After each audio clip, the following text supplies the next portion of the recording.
esta belíssima música que toca aqui no fundo, este BG que toca aqui no Muito Risco, Pouco Ego, já virou um clássico aqui.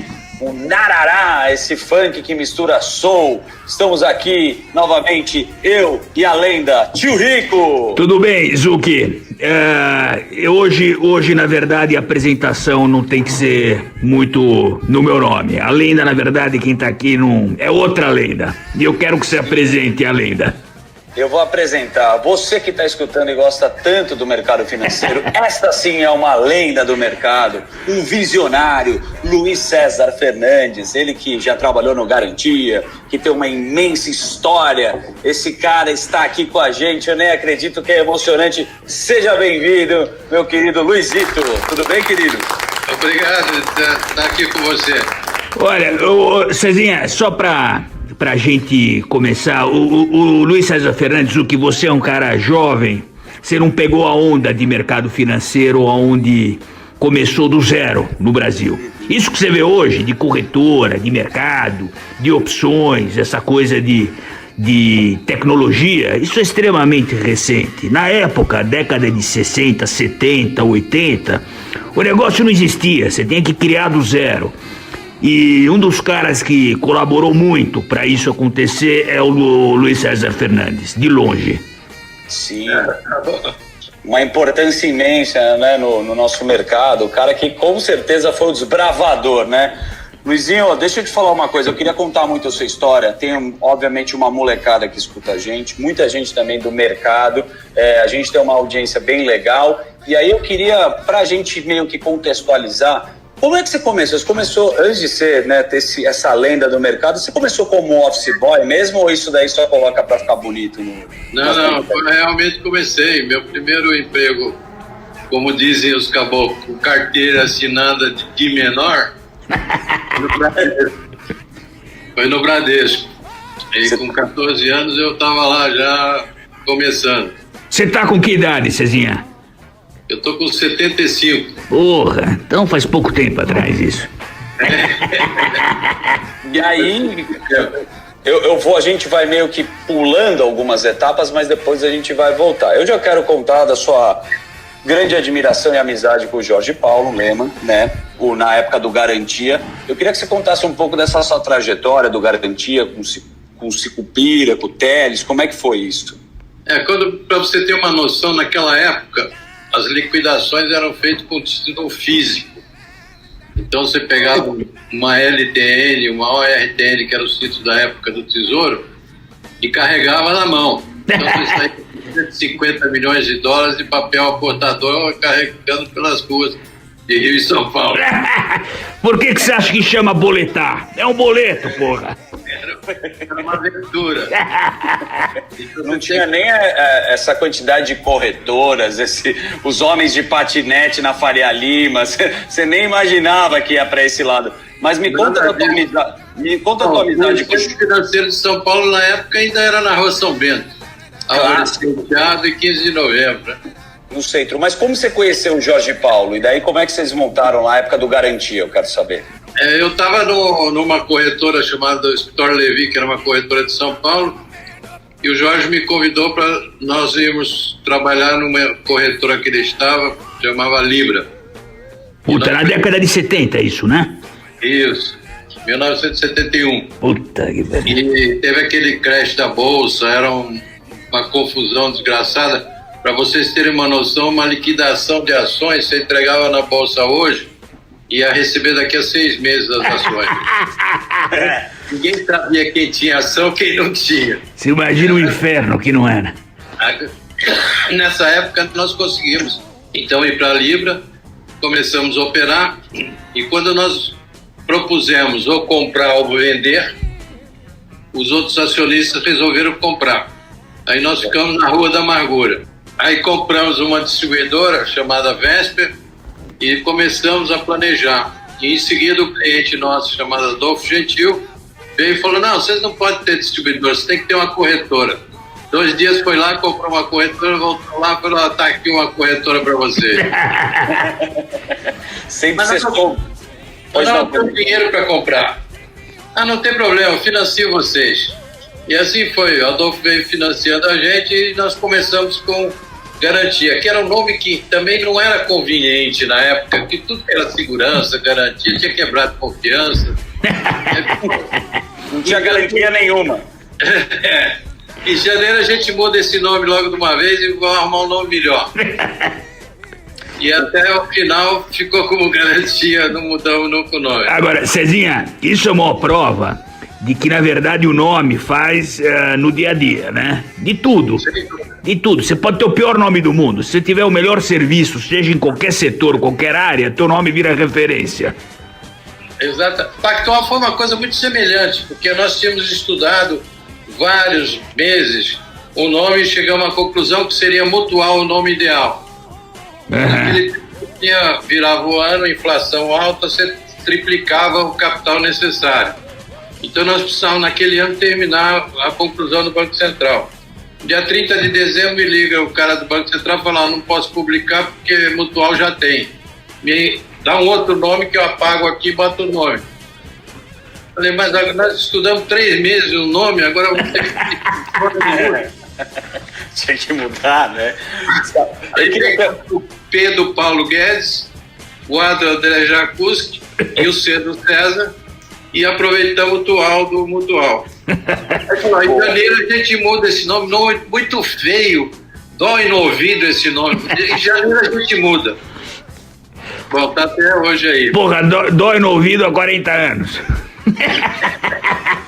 DR, já que a gente está tendo essa aula aqui com esse visionário, a gente está falando tanto do mercado financeiro, a gente não pode deixar de falar que a Bolsa bateu mais de 100 mil pontos. Fechou, tá em 104, tá em 104 mil pontos. De novo a Bolsa está subindo, você já defende longo prazo, solidez. O que fazer agora, meu amigo? Não tem segredo, você viu que a gente falou no podcast junto com o Luiz César. O mercado de 1960, 70, 80, ele pode ter crescido de tamanho e ficado mais sofisticado. Mas no fundo, as regras são básicas. Você precisa atrás de coisa boa, qualidade, você precisa atrás de informação.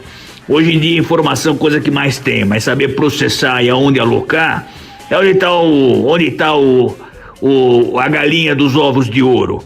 Então, pô, a gente fala que a turma nova aí tem muita gente boa, adoro. Tô trazendo a turma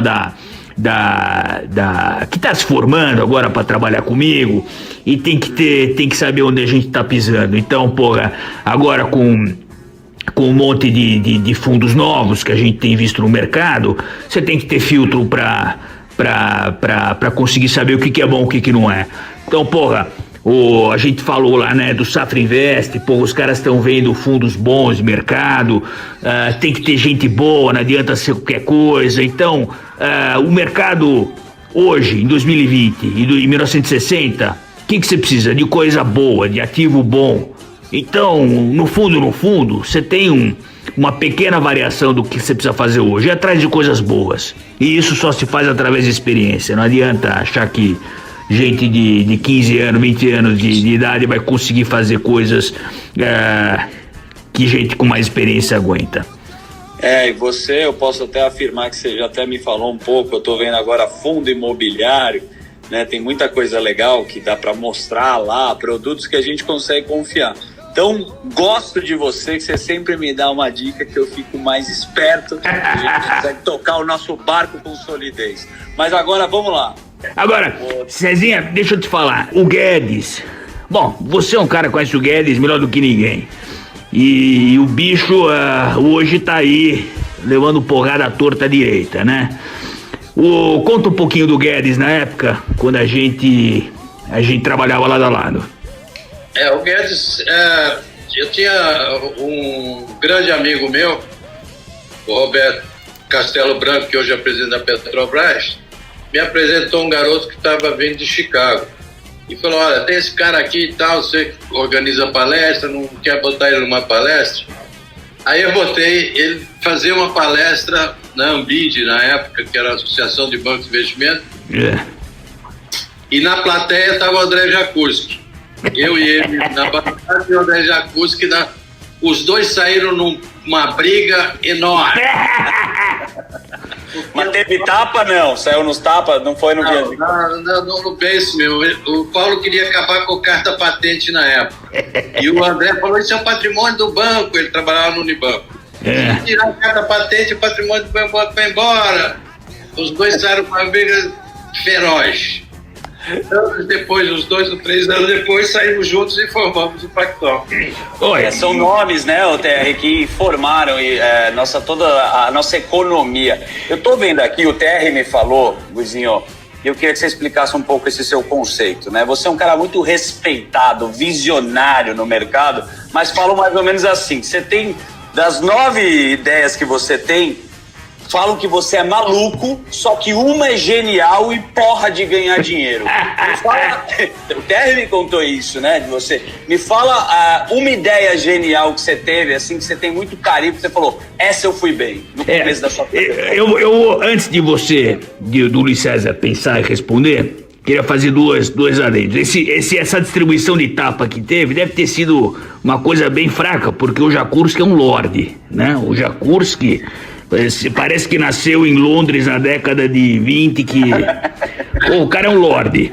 Agora, essa tua pergunta aí que você tá falando, o mundo sempre teve pessoas que tomaram risco, sejam ele pequeno, médio, grande, e você tem que ter pessoas que não vivem no momento atual. Pessoas que vivem, como a gente conversou com o Guga Stocco, um cara que vive 5 anos pra frente, 10 anos pra frente. E para isso, você tem que pegar uma faca na mão e sair cortando o mato para poder criar o teu caminho. Então essas pessoas, sejam elas na década de 60 ou em 2020, elas existem, né? Então, nem sempre essas pessoas com 10 ideias geniais, as 10 são geniais, mas você precisa tentar. Você precisa avançar, você precisa tomar risco, e aí o Luiz César pode falar, né, um cara que pensava em 5, 10, 15, 20 mil coisas ao mesmo tempo, e só assim que a gente consegue criar mercados novos, investimentos novos, tecnologias disruptivas, né? Então, se o Luiz César quiser falar uma coisa que ele teve no passado e que foi bastante primordial para hoje, fica à vontade. Eu acho que a coisa mais importante que aconteceu na minha vida é que eu sempre, quando teve as grandes crises, eu achei que era hora de startar alguma coisa. Então nós começamos o Garantia em plena crise da Bolsa, tudo quebrando. Pois é, você vê. Um desastre naquele 71, né? E depois, quando o Brasil entrou em default, nós fundamos o Pactual. Quer dizer, o Brasil todo encrencado, com dívida externa sem pagar, etc., e nós começamos nesse momento. Então, eu acho que essa visão de que o que começar na época de crise é o que você tem que fazer. No caso do Garantia, nós tivemos muito clareza que o nosso negócio tinha que ser renda fixa, título do tesouro, etc. Já no Pactual, nós vimos que esse mercado já estava muito estreito, já não tinha mais spread. Porque na época do Garantia, a gente comprava uma ORTN por 50, vendia por 90, quer dizer, tinha um spread de cavalar. Era difícil serrar preço. É verdade. E aí, no Pactual já não dava, esses spreads já tinham virado zero qualquer coisa. E aí nós começamos então com o conceito de gerir carteira. E nós fomos pioneiros em asset no Brasil e fizemos frente a todo mundo. Então essas visões de mercado, e já nos anos 90, aí eu me frustrei, eu quis montar uma distribuição varejista. Tentei negociar com o Pedro Conde, estava fechado a compra do PCN, quando o Paulo e o André desistiram no meio do caminho. A gente vai chegar nesse ponto, mas você criou, né, uma holding, né, de investimento. Você foi o primeiro cara a entender o que é economia real. As pessoas não tinham essa sacada. E uma outra coisa que eu acho, você vem de uma origem, como a gente falou, mais humilde, e você foi um cara autodidata. Aonde que você bebia? Aonde que você tinha todas essas sacadas? Porque você estava com caras feras, você citou o Paulo Guedes, é um cara que veio lá da escola de Chicago. O que você tinha de referência para ter essa visão? Era feeling? Olha, para ser sincero, é feeling. Não tinha, a minha formação foi muito de mercado, batendo cabeça e tentando com o próprio mercado aprender as coisas. A economia, óbvio que aprendi muito com o Paulo Guedes, que para mim é o maior visionário de macroeconomia. Então aprendi muito, com o André aprendi muito, trade, de ações. E começamos lá atrás com visão assim bem... Se você pensar que em 1980, 79 para 80, nós começamos a tentativa de comprar Brahma, que hoje virou Budweiser, Brahma, etc. Foi em 80, né? O Jorge Paulo concluiu isso praticamente no final dos anos 80. Levamos 10 anos para construir essa posição. A mesma coisa lojas americanas. Então, em 80, nós compramos 3 ativos que nós achávamos que a defesa, na época, era ter ativo. Então, loja americana, Brahma e Alpargatas. Depois vendemos Alpargatas para Camargo Corrêa, depois revendemos Brahma para Sul América, e depois, mais tarde, o Jorge Paulo recomprou. Mas, de qualquer forma, foi uma visão lá dos anos 80, que nos anos 90 e 2000 seria esse tipo de ativo. E hoje está eles aí com esses ativos. Agora, se você parar para pensar, o Zucchi, você que é um cara mais jovem, essas posições em que o Luiz César está falando foram criadas em momentos de muita instabilidade, né, de muita incerteza. É quando tá todo mundo recuado em casa, tremendo de medo, é que você bota a cara na rua. Porque se todo mundo andasse na mesma velocidade, no mesmo caminho para o mesmo lugar, acaba que não tem diferença nenhuma. Né? Então, esses momentos de grandes oscilações e incertezas, eu vou te dar um exemplo rápido, prático, que a gente viu recentemente. A Bolsa hoje bateu 104 mil pontos e chegou a 62 há poucos, em março, estamos em julho. Então, quer dizer, em março estava todo mundo desesperado. Puta, o Brasil vai quebrar, uma série de... O Banco Central injetando muita liquidez, a dívida bruta aumentando demais, o mundo... Tudo bem que uma crise sanitária é uma coisa nova, mas, enfim, o controle do risco, e se você tomar um pouco mais de risco em momentos de muita incerteza, você consegue surfar essa onda com bastante... Tem que ter muita responsabilidade, mas quem tem consegue surfar a onda muito bem. Concordo. Essas são as melhores épocas de você se posicionar. Porque está todo mundo em pânico. Para você ter noção, nós compramos lojas americanas por 27 milhões de dólares. 3 anos depois, nós recebemos de dividendo 27 milhões de dólares. Incrível. Você vê? Ficamos a custo zero. Você vê? Agora, Cezinha, deixa eu te falar.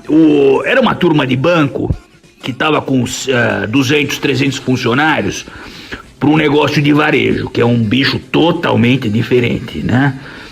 É um negócio que você tem que lidar com uma porrada de funcionário. Isso aí na época deve ter sido um puta desafio, né? E a tua ideia do varejo lá atrás foi um negócio também que foi, na minha opinião, um pouco explorado, né? Você transformar um banco múltiplo, um banco de investimento para banco múltiplo, né, onde você tem uma penetração aí de varejo, de boletos, aí ocupado hoje por Banco do Brasil, um monte dessas empresas mais governamentais. Isso aí na época não conseguiu ir para frente, né, como você gostaria?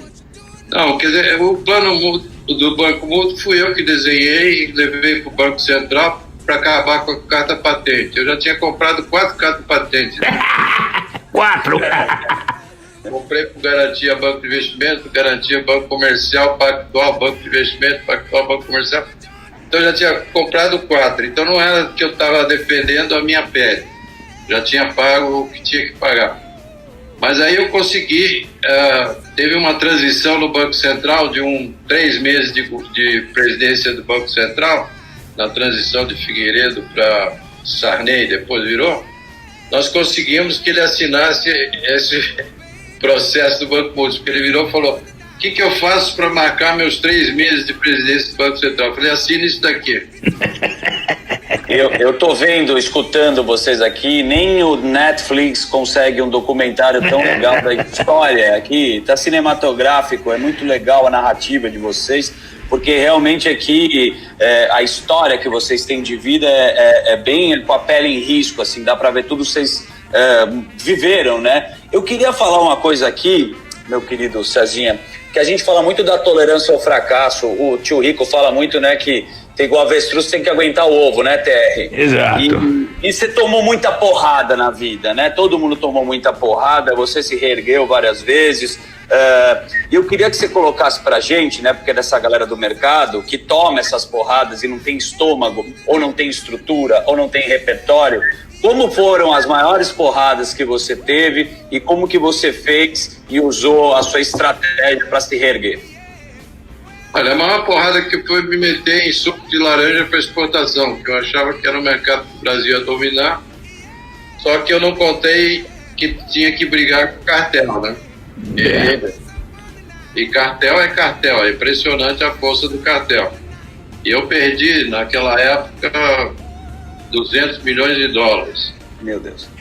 Naquela época, estou falando no final dos anos 90, 99, 2000. E aí eu tive que recolher um tempo em Petrópolis para poder me reerguer. Fiquei lá um tempo criando ovelha e depois fui pensando nas oportunidades. E elas voltaram a surgir e eu estou de volta. E ele tem essa livre credencial, TR, porque ele é um cara que consegue trazer o negócio também pela capacidade que ele tem de negociar, de ser um cara bem sociável. Né? Pois é, estamos falando de 200 milhões de dólares em 99 e 2000. Traz agora esse valor para cá. Agora, Luiz César, deixa eu te falar, na época, quando você entrou na questão da laranja, o que faltou aí? Faltou monitorar o mercado um pouco mais de perto? Faltou o braço direito para olhar o operacional um pouco mais de perto? O que na tua opinião, faltou? Os erros que trouxeram aprendizado. Praticamente o que faltou foi entender que era um trade e que você não podia fazer trade remotamente. Você tinha que estar olhando a tela inteiro. Pois é. É a mesma coisa que você comprar um papel na bolsa hoje e ir para casa dormir. Quer dizer, você tem que estar atento à tela, né? E eu não achava que era favas contadas, que tinha uma equipe, que a equipe ia fazer tudo na hora certa. Eles foram trocando pés consistentemente. Você está falando disso, eu estava lendo uma matéria bem interessante sua na revista Piauí, e adora tomar café, você toma uns 15 cafés, cria ovelha, que eu achei, a gente vai chegar nesse ponto que eu acho bem legal. Mas você é um cara que compartilha o seu conhecimento, né? Tem uma funcionária que trabalha com você, assim como o tio Rico, você ensina a operar no mercado, a entender o que são as ações, até pelo menos numa linha de raciocínio para o cara ter uma estratégia. Para essa galera que está escutando a gente, qual é a maior mudança que você viu do mercado da tua época e como você acha que é um perfil de investidor em tempos atuais? Eu acho que o mercado não muda, os mercados são sempre os mesmos no final das contas.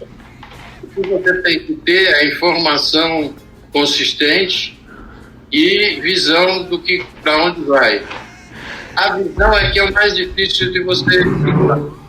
Você consegue treinar pessoal, quase todo mundo. Você vê, o Paulo Guedes estava chegando em Chicago. E o André era diretor do Unibanco, diretorzinho da líder do Unibanco. Mas eram potenciais excepcionais. Então, na hora que você deu espaço, eles foram embora. Então, eu sempre digo o seguinte: se o cara tiver boa formação, boa cultura, principalmente, aí fica fácil de ensinar. Eu treinei todos os meus funcionários. Para vocês terem uma noção, numa história que ainda não está muito contada, quando começamos o Garantia, eu fui fazer um estágio no JP Morgan e na Goldman Sachs, 3 meses em cada lugar. Só que eu não falava inglês, e não falo inglês até hoje.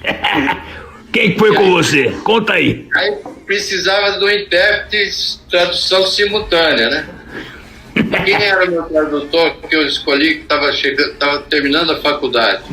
Marcel Teles. O Teles. Eu encontro o Teles direto, passeando de sunga em Laranjeiras. Puta que pariu. Eu falo, boto pelo menos uma bermuda.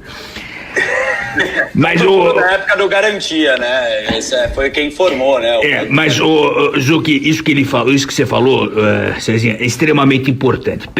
Existe uma carga uma qualidade no que você está falando que é importante. Pessoas formam todo tipo de indústria, a que vai voar e a que vai minguar. Então você tem que entender muito de gente, mais do que a gente pensa. Então, se você quer acompanhar de perto a tendência de um papel, de um mercado, é o que você falou, não adianta você ir para casa dormir, você tem que estar constantemente em cima. E se você não conseguir fazer isso sozinho, você tem que estar com gente boa.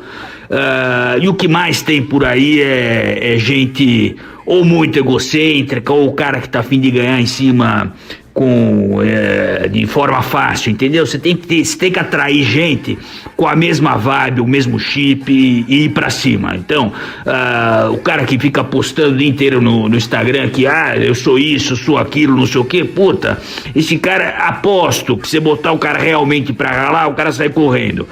Então, tem que estar próximo, muito próximo dos business, dos papéis que você comprou, entender.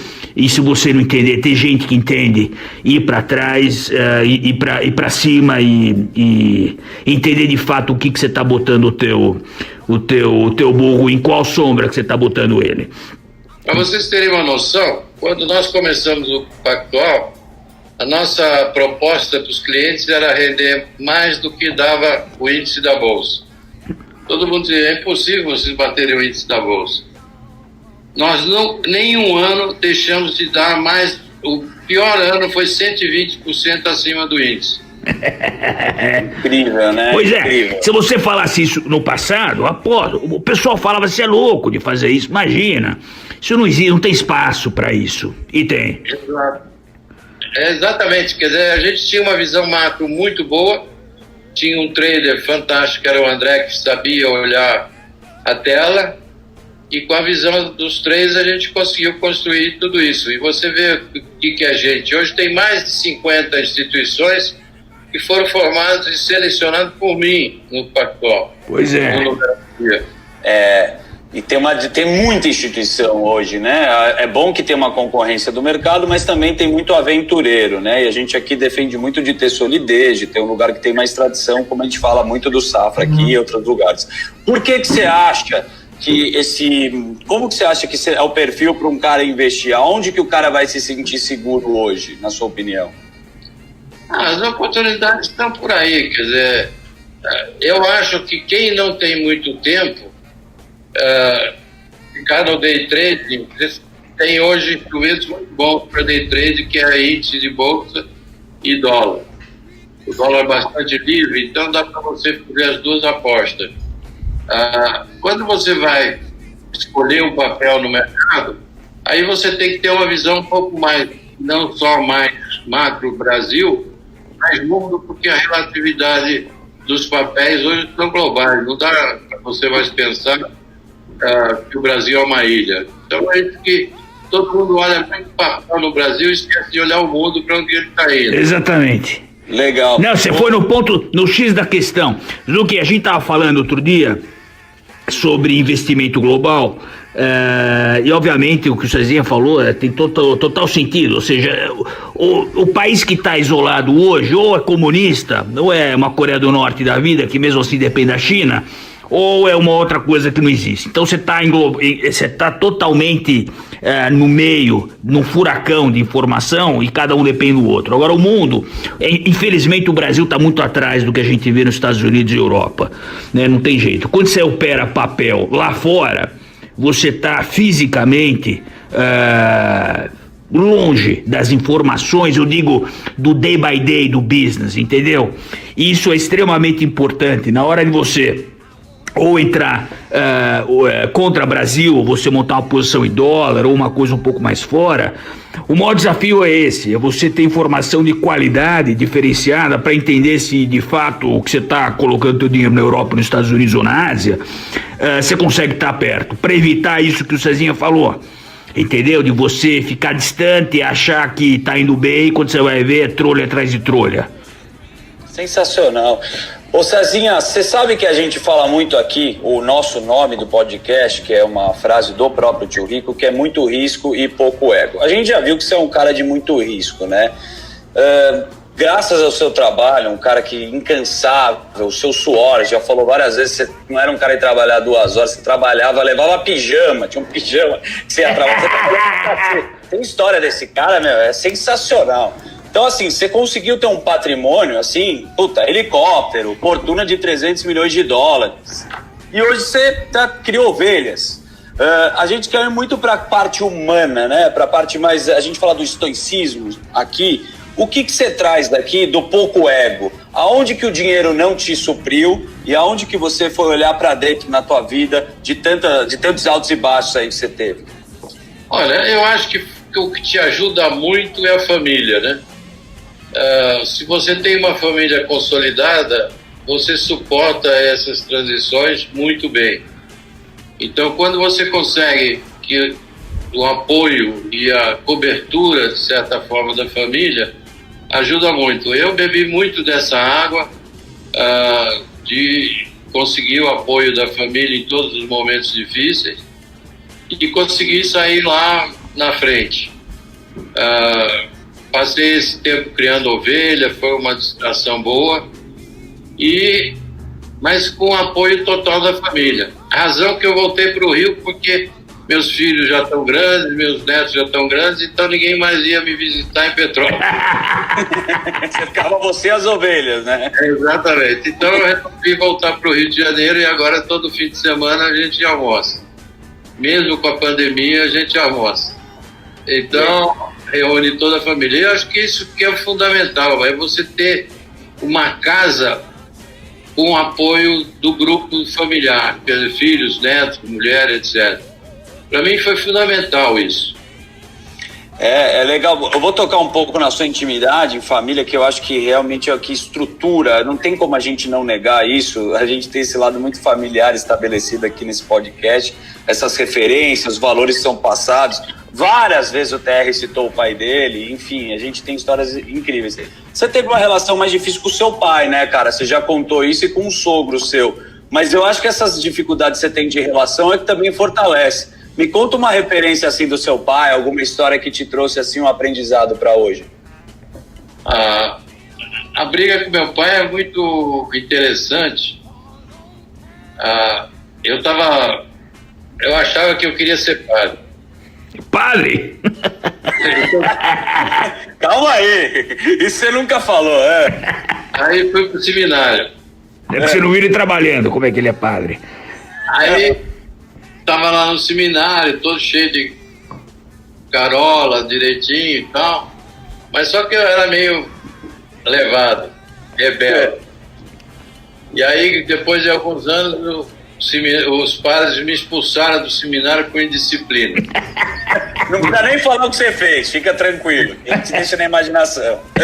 Aí me expulsaram do seminário, eu cheguei em casa, muito ingênuo, arrumei uma turma do bairro e nós tínhamos uma chácara em São Paulo. Aí os amigos, vamos fazer uma festinha lá? Eu falei, vamos fazer. Aí eles organizaram a festa, tal. Eu cheguei na festa, era o baile do cabide. Do convento pro baile do cabide, você imagina? Você não tava de batina, né? Ou sem batina, que era baile. Esse gosta de volatilidade, hein? Quase que eu tudo. Então, quando eu cheguei em casa de volta, meu pai estava uma fera, porque alguém voltou e contou para ele o que a gente tinha feito, né? Aí a minha sogra me bateu, eu já era maior fisicamente que ele, eu falei, não, você não vai me bater. Então, na minha casa, eu bato. Eu falei, então eu vou embora. Peguei as trouxas e fui embora. Com 12 anos, nunca mais voltei. Puta que pariu. Com 12 anos. Com 12 anos. E aí você foi desafiado. Mas assim, na sua transição, na sua vida, assim, você sempre foi um cara desafiado, né? Nas relações. A outra coisa também que você conta muito legal, né? Que tem que contar as histórias do seu outro casamento. O seu sogro também não era fácil, né? Jogava pra baixo, falava que você era burro. E você também foi lá e de burro você não teve nada, né? Você também calou a boca de muita gente na tua vida, né, meu? Esse foi o meu primeiro sogro. Ele era como brincando aqui, todos os filhos eram letrados, né? Pós-graduação, etc. E eu tinha segundo ano ginasial. E até hoje só tenho segundo ano ginasial. Aí ele ficava dizendo, você é analfabeto, você não vai para lugar nenhum, você é analfabeto, você vai virar lixeiro. E eu virei a mesa na cara dele. Você vê isso, né? O cara tem o segundo ano ginasial, mas na verdade é um professor. Você vê como os papéis ao longo da vida, eles são baseados no que você faz, não o que você diz que vai fazer. Incrível. Entendeu? Sim. Agora, os que o Cezinha falou de família, é importante. Eu muitas vezes, no podcast, eu falo que a Betina, minha mulher, ou ela tá enchendo meu saco, ou ela tá comprando, não tem meio termo, né? E as minhas filhas também, uma agora voltou de Los Angeles, a outra tá em Londres, mas a pedra forte na vida, uma delas é a família. Então, eu recebo um monte de, não sei se felizmente ou infelizmente, um monte de gente, e aí, vamos sair no Instagram, tal, não sei o quê. Fico super feliz e lisonjeado. Mas tem que pensar que a Betina me comprou lá atrás também, né? Tá carregando o papel até hoje. Então eu tô pagando dividendo pra ela. Eu fiquei com a terceira, mas de qualquer forma a terceira foi uma boa compra. Com há 35 anos, os meus filhos não são filhos dela, mas todos consideram ela como mãe. É mais mãe do que as mães originais deles. Agora, você acha que com esse tom de voz calmo, que o Luiz César tá conversando com a gente no Day by Day, como é que na época do Garantia, como é que você era? Era tiro, porrada e bomba. Se você chegasse com um perfil um pouco mais polido, cheio de dedos, era porrada atrás de porrada. Você tinha que agregar valor. Caso contrário, coletinho, gelzinho pra trás e óculos tartaruga, não ia aguentar 15 minutos. A geração Nutella. Não ia aguentar. Não aguentava nem as entrevistas que a gente fazia. Não, por favor, eu quero. Então vamos reviver esse momento. Me conta como era uma entrevista com vocês, por favor. O cara que tá entrando agora chegou de patinete, tomou uma gin tônica e falou que tava no Sunset. Como é que você tá?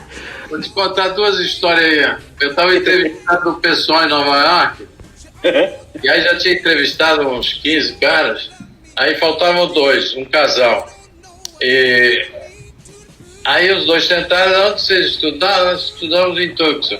Ele é o Rodrigo Xavier, que depois foi presidente do Pactual e tal. Uma menina chegou para ser entrevistada com um vestido mini e aí ficava cruzando a perna na minha frente. Aí eu falei, você veio aqui para ser entrevistado ou para mostrar sua perna? Reclamou pro pai, o pai me ligou, foi um... Outras épocas. Não, mas teve uma vez, eu não sei se foi essa pergunta, faz tempo isso, que você perguntou se o cara ia vender a mãe dele pra trabalhar no banco, um negócio assim, não tinha umas perguntas que o cara falava, não tenho a menor ideia, eu vendo minha mãe e meu pai pra trabalhar aqui. Não, eram umas entrevistas que hoje nenhuma delas passaria no crivo de ética. Inclusive, a gente já vai ter. Vão censurar umas duas que você contou aqui, porque a gente vai nem conseguir falar. Cezinha, posso falar? Parabéns pela sua história. É importante na vida deixar um legado, né? Em vida você deixa esse legado, né? Na economia. É um cara visionário, como a gente falou, uma lenda do mercado financeiro. É muito emocionante ver como que você hoje mantém a sua parte intelectual e a sua sanidade tão boa com as ovelhas. Cezinha, como é que você está enxergando o Guedes lá em Brasília? Olha, eu acho que tem uma visão muito clara que ele só sai se matarem ele. Ele falou isso, né? Porque ele veio de Chicago para trabalhar no governo e nunca conseguiu. É verdade. Porrada. Ele aguenta porrada, o Guedes. Na época aguentou muito mais porrada. Ele vai até o fim. É verdade. A visão macroeconômica dele é a melhor possível. Tem um artigo meu que eu digo lá atrás, 2 anos atrás, logo que o Bolsonaro ganhou, que eu dizia, o Bolsonaro ganhou a eleição, mas não sabe quem votou nele. E realmente a gente percebe que ele não sabe quem é o público dele. Mas o Paulo tinha clareza do que ele ia fazer. É verdade. Ele foi atropelado pela pandemia e que não estava no script, né? É verdade. Eu acho que ele tomou as providências necessárias. Esse bônus, esse voucher foi perfeito, foi na hora certa. O que pode, de certa forma, a meu ver, fazer uma recuperação muito mais em V do que em L ou em U. Eu acho que a gente, assim que essa vacina der ok, a economia vai reagir muito, muito rápido. Legal. Muito mais rápido que todo mundo está falando. Muito bom. E já tem 3, né? Já tem a de Oxford, já tem a da China, tem provavelmente Israel. Isso é muito bom pra gente saber. Tem aquele efeito psicológico também, que o cara tá 3 meses em casa, o cara não aguenta mais ficar em casa. E ele vai pro shopping, vai consumir. O cara tá... É uma guerra, além de sanitária, eu já falei isso aqui, é psicológica. É uma guerra mental. É mais ou menos o que aconteceu no pós-guerra, quando você teve... Todo mundo ficou se preparando ali na guerra. Tarará. Quando acabou a guerra, saiu aquele consumismo bárbaro, a moda lançou a prêt-à-porter e depois em seguida veio o baby boom e no meados dos anos 50 você teve a explosão da indústria automobilística. Então eu acho que a gente vai ter um ciclo muito parecido com aquela da final da década de 40 e meados da década de 50. Foi uma recuperação muito rápida, teve o baby boom no meio, quer dizer, eu acho que vai ser uma coisa muito parecida. Todo mundo ansioso para fazer alguma coisa e vai tocar para frente. É verdade. Vai passar, né? Vai passar. Todas as crises aconteceram e a gente já sabe delas e no final a gente sabe que as coisas se restabelecem. O mercado da mesma forma, né? Tem uma visão diferente que eu acho que vai recuperar mais rápido do que a maioria está achando. A gente está conseguindo ver um pouco desse... O grau, a retomada, ela vai ser o potencial reprimido que tem, ele é grande. Então a velocidade de retomada, a gente já tem visto isso, né? Os números dos bancos aqui nos Estados Unidos já vieram menos piores do que a gente acreditava, do que o mundo acreditava, né? Então tem uma visão interessante tua aí.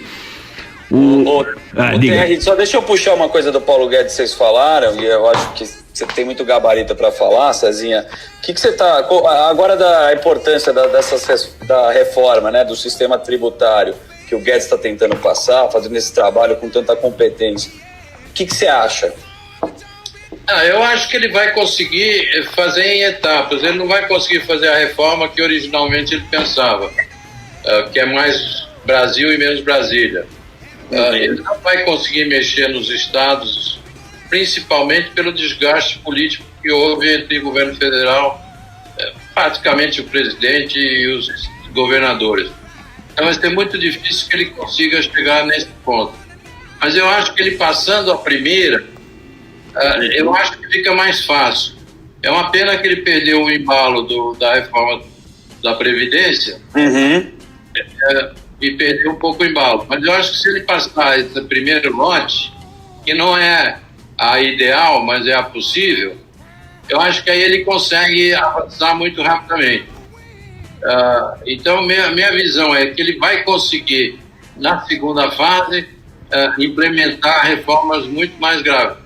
E ficou para trás, na reforma trabalhista, a reforma previdenciária, a parte das novas funções. Quer dizer, ele vai ter que pensar que todos esses agentes autônomos que estão no mercado, motoqueiro de iFoods, etc., estão contribuindo para a Previdência. Já é um pelotão enorme de gente. Então, ele vai ter que botar que os órgãos que estão coordenando isso, quer dizer, o Uber da vida, o Zap da vida, vão ter que contribuir para a previdência desses indivíduos que não estão fazendo, porque um dia a previdência vai cobrir esse cara. Precisa pagar a conta, né, meu? E organizar tudo isso. Você tem toda a razão. Vem cá. São Paulo são 3 milhões de pessoas. Não é assustador. Você e o TR, que tem o WhatsApp do Paulo Guedes e essa amizade, me anuncia aí, me fala 4 das grandes privatizações que ele vai fazer esse ano aí. O que vocês sabem que vai privatizar? O que você acha que precisa privatizar? A gente vai privatizar a Faria Lima inteira, para começar. Mas o que Eu acho que ele vai conseguir. A Petrobras está conseguindo aceleradamente fazer, né? Então a Petrobras está em ritmo violento. Eu acho que a Caixa e o Banco do Brasil, a solução vai ser via mercado tipo BR distribuidora. Vai abrindo mercado e vendendo o resto. Você vê a TAG, a Petrobras agora saiu 100% dela. Mas saiu suave. Então eu acho que o caminho vai ser muito mais esse tipo que a Petrobras está fazendo, BR distribuidora, etc., do que uma tipo foi Telebrás. Então eu acho que vai dividir Eletrobras em vários segmentos, vai Banco do Brasil também, Caixa Econômica também, então vai abrindo o capital dessas empresas e depois saindo o resto do mercado, entendeu? Precisa fazer Correios também, hein? Ele falou. O problema do Correios é um pouco mais complexo, porque é um batalhão de gente, Pois é. um batalhão de privilégio e um batalhão de corrupção. Então ali é muito mais difícil. Eu acho que Casa da Moeda pode ir na frente, Eletrobras, se dividir em 3, vai com mais facilidade. Então eu acho que esses projetos, né, todas as hidroelétricas públicas, etc. Então isso tudo eu acho que é mais fácil do que você concentrar no Correio, que tem um batalhão de gente, são 20 e tantos mil empregados, entre Rio e São Paulo, quer dizer, o Brasil todo passa de 35 mil. Então é uma classe muito complicada. Então eu não acredito no Correio. Se você pensar que o Ike Batista criou a EBC para comprar os Correios... E a Amazon tá aí, né, também, dando aula. Olha, deixa eu falar uma coisa. A gente tem uma consultoria aqui, viu, TR? Vocês dois aqui deram um show aqui. A gente, antes de encerrar, primeiro, novamente, eu quero agradecer o tempo. Eu vou mandar depois, o Cezinha, você precisa me mandar teu endereço aí do Rio. Eu vou te mandar um presente. O presente mais caro que eu dou é quando tem um valor agregado embutido que pra mim mudou muito. A maneira como eu penso, eu acho que vai te agregar muita coisa via estoicismo. Não sei se você já ouviu falar, já estudou, mas eu vou te mandar um presente relacionado a estoicismo, depois você me manda o endereço. Obrigado. Boa, ele vai te mandar o cachimbo dele. Não, ele me manda uma ovelha. Agora é inverno, pra dormir com uma ovelha é melhor. Por rap, ele vai te mandar uma ovelha.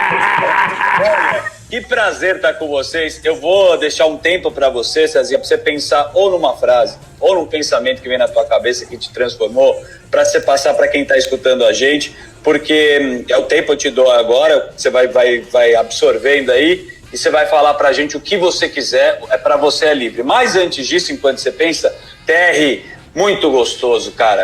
Hoje foi assim. Eu adorei. Na GV não tem essa aula. Você pode ir pra escola de Chicago, porque Luiz César Fernandes hoje deu aula. Uma frase que eu postei no Instagram, e uma coisa que é pra gente levar é aquela coisa, né? Os amigos, de vez em quando a gente aprende com eles, de vez em quando não, mas com os inimigos a gente sempre aprende. Boa. Então, a amizade, é bom a gente aprender com amizade também, mas com inimizade é certeza que você vai aprender pra cacete. Fica sempre uma lição com os inimigos, né, o César? Porra. Também, né? Eu gostaria só de dizer, temos que olhar pra frente sem olhar pelo retrovisor. Se não bate o carro, hein? Se não bate o carro. Sensacional. O TR já falou muito. Tem muita gente olhando pro retrovisor e não segue na estrada. Muito obrigado. A gente encerra aqui o Muito Risco, Pouco Ego, com essa canção que já é aqui o nosso hit desse podcast. Valeu, TR. Beijo grande. Até a próxima. Luiz César, obrigado pela tua participação. Adorei. Um beijo grande.